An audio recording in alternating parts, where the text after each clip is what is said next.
the House is looking into major reforms, opening the BICAM process, inviting at least 19 CSO, civil society organization, and then abolish na nga yung small committee. Are all these enough? What do you think?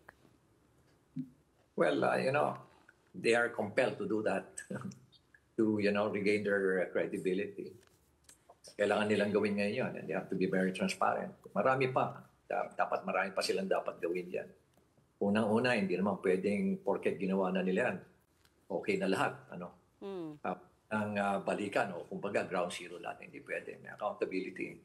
So kailangan magdusa talaga yung may kasalanan. Balikan pa rin yung kasalanan. That's the reason why talaga kailangan talaga i-pursue yung investigation to make sure na without fear or favor. Kailangan panagutin kung sino yung mga politiko, especially the funders who are actually behind these flood control projects and all the other infrastructure projects.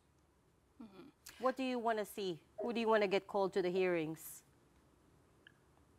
Well, gusto ko sana makita si Congressman Saldico na matawag dyan sa hearing at mag-appear siya dyan sa mga hearings na yan.